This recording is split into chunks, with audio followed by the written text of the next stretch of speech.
easier for all of us to see. And let's talk about our favorite president, Barack Obama's third term, as Lindy Lee spills the tea. That sounded a little weird, me saying spill the tea, but let's get into it. Sure, Obama's third term. I don't think that's even a question. But also, he didn't have much faith in Kamala Harris. Before she ascended to the top role, he was vetting people like Mark Kelly and Andy Bashir. So who is running it? Who are the names? A lot of people say it was Obama's third term. There's rumors of, and these are friends of mine that are moderate Democrats say that they thought it was Elizabeth Warren running it. They thought it was Bernie Sanders running it. But I think the general consensus, I think if you asked, the majority of the population, they think it was Obama's third term. It was for sure Obama's third term. I don't think that's even a question. I don't think anyone, it definitely. Before we get into that, isn't it strange that we can even say these things? I think we should go back, and she's going to dive into this, so I don't want to interrupt too much because I want us to get through as much of this video as possible. But isn't it strange that, and the reports have already come out when it comes to Joe Biden, that Joe Biden was clearly not the president? Isn't it strange that they've never had to properly explain that all these people that came out in support of Joe Biden, the very same people that we're now supposed to listen to, all these extreme Democratic politicians, the ones that are supposed to know what's best for us, guide us, right? Isn't it very strange that we can even sit here and have a conversation that the person that we elected office, especially when you have these same Democrats that are talking about Elon Musk not being elected and consulting for the president or being the head of Doge, isn't it funny how they just completely ignore the fact that the president that we elected was not actually fulfilling his role as president? And multiple people, whether it's Mayor Eric Adams, what was the other guy, the speaker, the current speaker, I believe, he came out. A lot of people have come out. Lindy Lee's come out. They just did the article talking about how Joe Biden in the beginning of his term, he was shutting down meetings for the whole day if he woke up late and had a bad.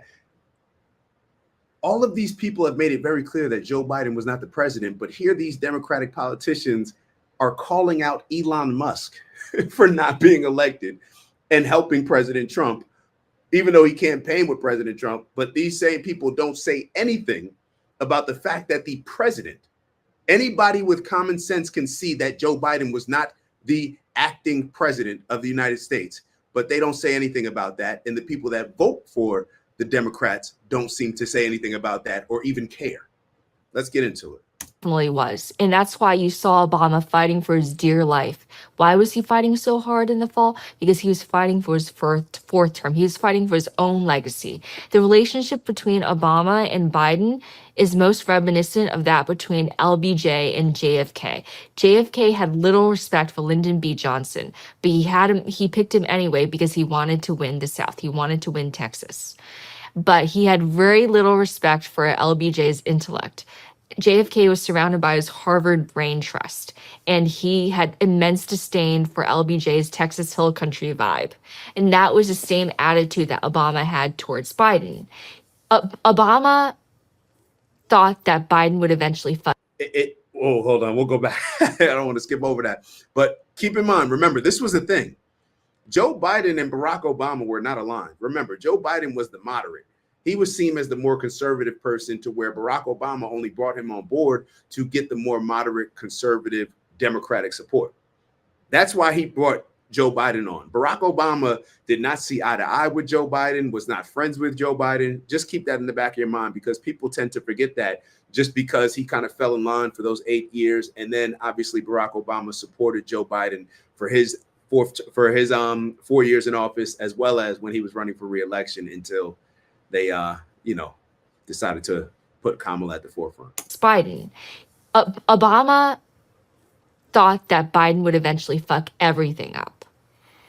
And that's eventually actually what happened. Mm-hmm. So, but also he didn't have much faith in Kamala Harris. Before she ascended to the top role, he was vetting people like Mark Kelly and Andy Bashir. Most people, most party chieftains didn't have Kamala Harris as their number one choice.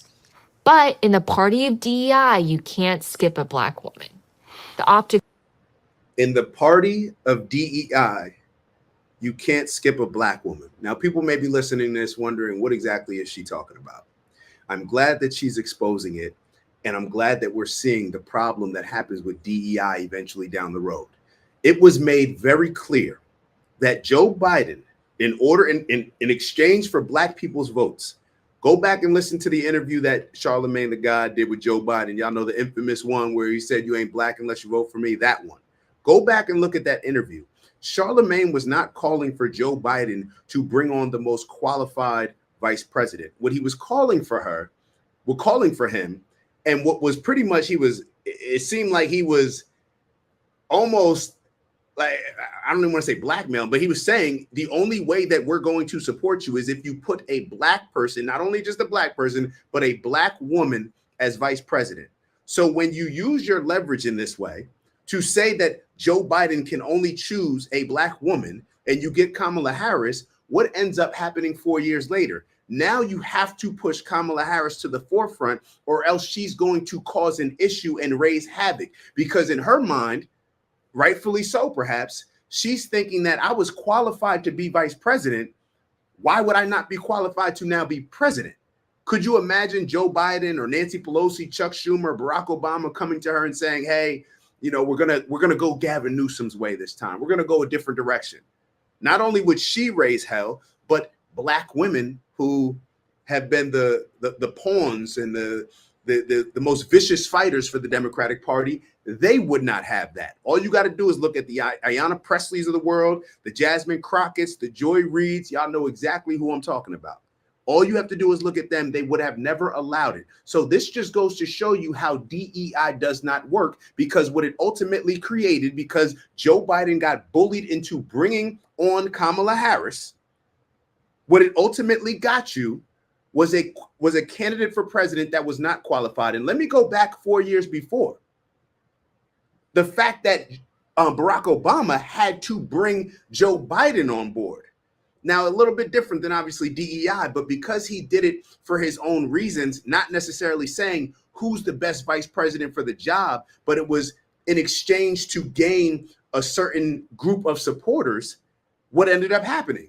You had another person that was your vice president who, I mean, I can't bash Joe Biden too much because he actually beat Donald Trump, but you had somebody that probably wasn't the most capable person running for president in Joe Biden. And then 4 years later, you had that with Kamala Harris. This is where the cycle of DEI, or I should say the path of DEI goes. Would have been terrible. Mm-hmm. Mm-hmm. So who is running it? Who are the names? Steve Ricchetti, his senior advisor, Anita Dunn, Mike Donnellan, Ron Klain, Jeb Zients, Bob Bauer, his personal lawyer, who's actually... Did anybody vote for them? Did I miss something? I don't even know who these people are. I've never heard their names before she mentioned them. These are the people that she's saying were running the country as the president. These are the people that were filling that role because Joe Biden cognitively was not capable of doing it. Health-wise, he was not capable of doing it. So these were the people that were running the country, and not one person voted for them. They did not campaign with President Biden. They didn't campaign with President Biden like Elon Musk was campaigning with Donald Trump, with Donald Trump saying, making it very clear before the election that he was going to bring on Elon Musk as the Doge and bring some efficiency to the White House and to America. But we get mad at that. But we don't get mad. And the reason why, and people will say, well, I'm just now hearing this. So how could I get mad at it? Lindy Lee, I'm just now hearing this. You're not going to do any research on it. You're going to listen to this video and listen to this show, and that will be the last of it, because you do not want to learn anything that's going to turn you off from the position that you already have, because you do not want to look elsewhere. You just want to figure out reasoning why you should keep thinking with the same perspective that you had before this show. So with Lindy Lee coming out saying these things, we can bring outrage when it's Elon Musk. But with Lindy Lee, people will just sit back and just say, oh, well, I mean, nothing. The hypocrisy. Actually, his personal lawyer, who actually released a book, basically grifting off his relationship with the Bidens. I'm going to get in so much trouble for saying all this. Please give me credit for. But these are the people who ran our country for the last 4 years. So let's go through each name for Yeah, for all of the audience. Not everybody is as tuned in with who's who in the political Steve, world. As a general overview, these are the people who made a living off of their connection with Biden. It's like they were leeching off the Biden name for decades, and all of them realized that they would never work for another president, so they had to ride the gravy train all the way through, They would ride it to the very end, and that's why all of them refused to concede the truth, which is that Biden is unfit, and he would have been comatose by the time he was 86. Who's the first name you mentioned? Steve Ricchetti, the same guy who put his own kid at the Treasury. Who is he? What's his position? Oh no, we're not doing that. Let me just keep playing because I don't want to. Y'all get where I'm going, right? Y'all get where I'm going, right? It's cool to get mad at Trump for doing something and bringing people on board and his family members, them getting positions. But when Biden and the Democrats do it, I got you. I got you. His most senior White House senior advisor. Like all of them are White House counselor or White House senior advisor. And they are the gatekeepers of the president. Who's the next name? Mike Donnellan, the same guy who's feeding, I'm just going to say it like it is, feeding Biden fake numbers, telling him that he would win, he would beat Trump. Like, seriously, are you kidding?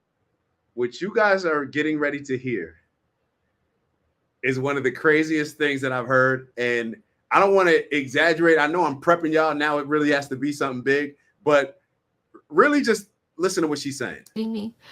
And the truth of the matter is, by the time Biden was going to drop out, he was on track to lose the Electoral College by 400 votes. Trump was on track to get 400 Electoral College votes. Not a typo. I'm not misspeaking. 400 electoral votes by the time he dropped out. And Mike Donnellan, his pollster, whom they go back decades. By the way, the major qualification for all these folks is that they know Biden really well. These aren't like PhDs or like rocket scientists or anything like that. It's just because of loyalty.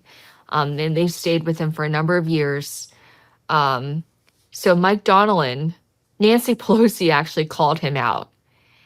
And she said, show me the numbers, Mike. Like, show me where you're getting these numbers that show that Biden can still beat Trump.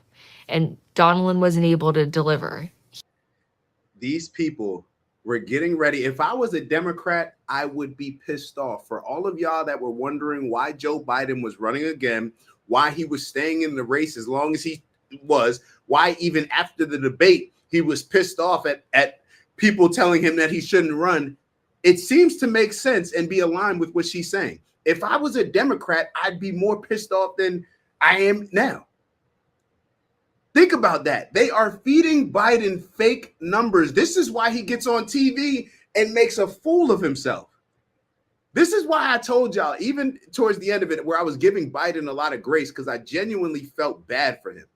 I told y'all, I said his wife should be ashamed of himself and any other people that are pushing him to do this, that they know that he is not capable of. But people still decided to vote for him or to push him into it. People were still saying that they were going to vote for him, even though it was clear as day. Because why? Because Trump, big bad Trump, the boogeyman under our bed, he's much worse. I don't know. No such numbers exist. Who's the next name? Who did I say? Anita Dunn. I actually have a soft spot for Anita Dunn. Trump, I'm going to call Trump up after the show and make sure we get her some Secret Service because the stuff that she's exposing, I don't even know why. It's actually, I'm intrigued or kind of, I don't know what I should be. The fact that she feels so comfortable saying all this stuff.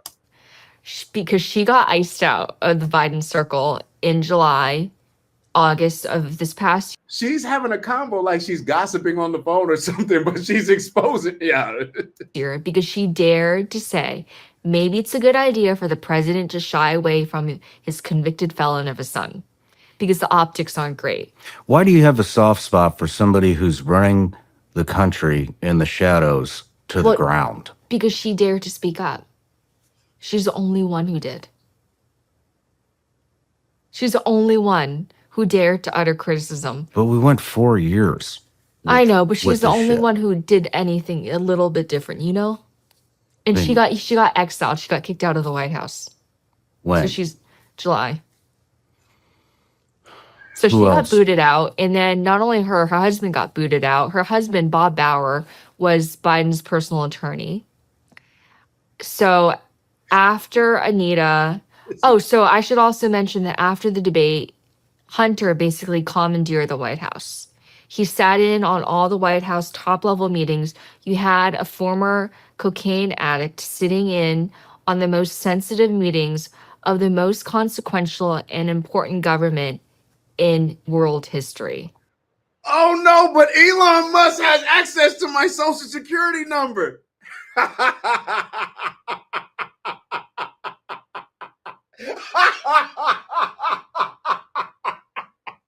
Yo, I'm clowning. My fault. I have company here. They know that. Yo, my dad, what's up? Does that sit right with you? No. Without security clearance, mind you. No security clearance. That's who was basically running the show. So Hunter basically battened down the hatches after the debate to make sure that his father would only receive intel that he pre-approved. And so Anita Dunn got exiled around this time, along with her husband. Her husband was playing Trump in the debate prep. Ron Klain was disgraced after the debate blew up.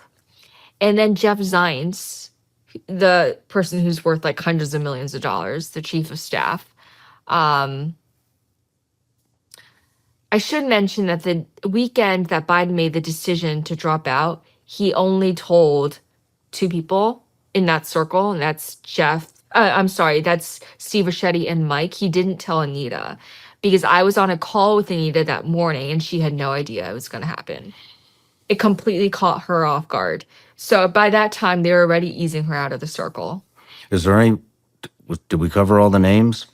Yo, Sean Ryan got to chill. Like, I feel him from a journalist standpoint, but yo, she is just, I know inside, he's probably like, yo, she's giving me gold. And I'm surprised that, well, actually, I'm not surprised that more news stations, I shouldn't say news stations, more maybe YouTube platforms, because I'm not surprised that the news stations didn't pick this up because the majority of them are Democratic stations.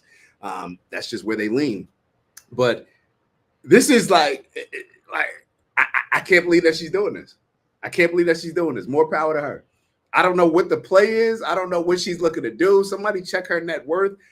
She must be like one of these like the lady that was running with who was RFK Jr.'s running mate, but just one of these people that just got a whole bunch of money. She must be wealthy because the amount of confidence that she is giving right now, I don't know.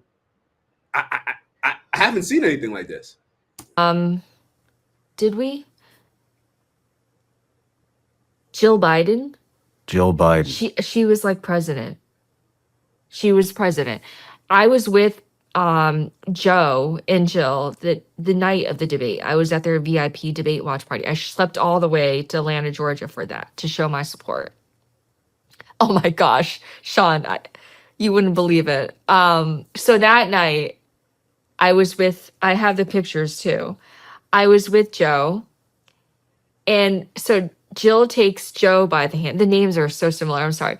Jill takes Joe by the hand on stage and she's like, Joe, you knew all the facts. You answered all the questions. And you know that hand gesture that she does. And I'm thinking, you're treating him like a first grader. You know, like just because he, you know, like you shouldn't applaud him for doing the basics. And you could just. And y'all remember that because we covered it on the show. That was the most cringe part of the debate. Afterwards, when Joe Biden's up there, has no idea where he is in the world. just up there, and Jill Biden's like, yeah. It's like, you know, you lose a baseball game and your mom comes and says, we're going for ice cream, and then you forget completely about the baseball game, and all you care about is the ice cream that you're going with your friends. Like, this is that's exactly how that moment felt, and I know y'all remember that as well. Just tell that she was fighting for dear life to hold on to the vestige of power. And just a few days later, she was on the cover of Vogue. So the whole thing was a Jill Biden show. She was not as authentic as Joe, I want to say. I think as Joe got older, maybe you think I'm naive in saying this, but I'm not even sure if he remembers all of the corruption that he engaged in. It doesn't surprise me. Like, I don't think he had a full understanding of what was going on. I don't think anybody would argue that. No matter where you're watching Sean. Y'all surprised y'all haven't seen that?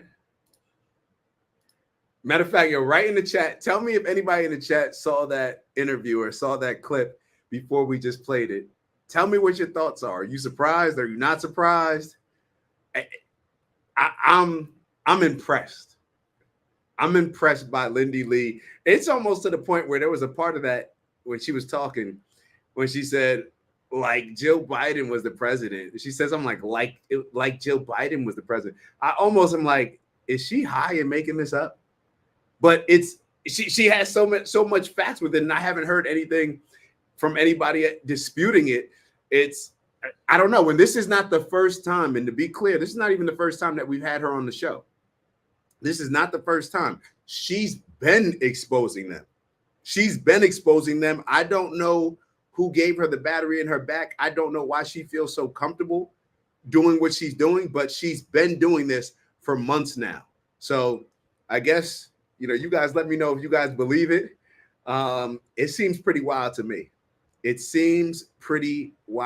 to me.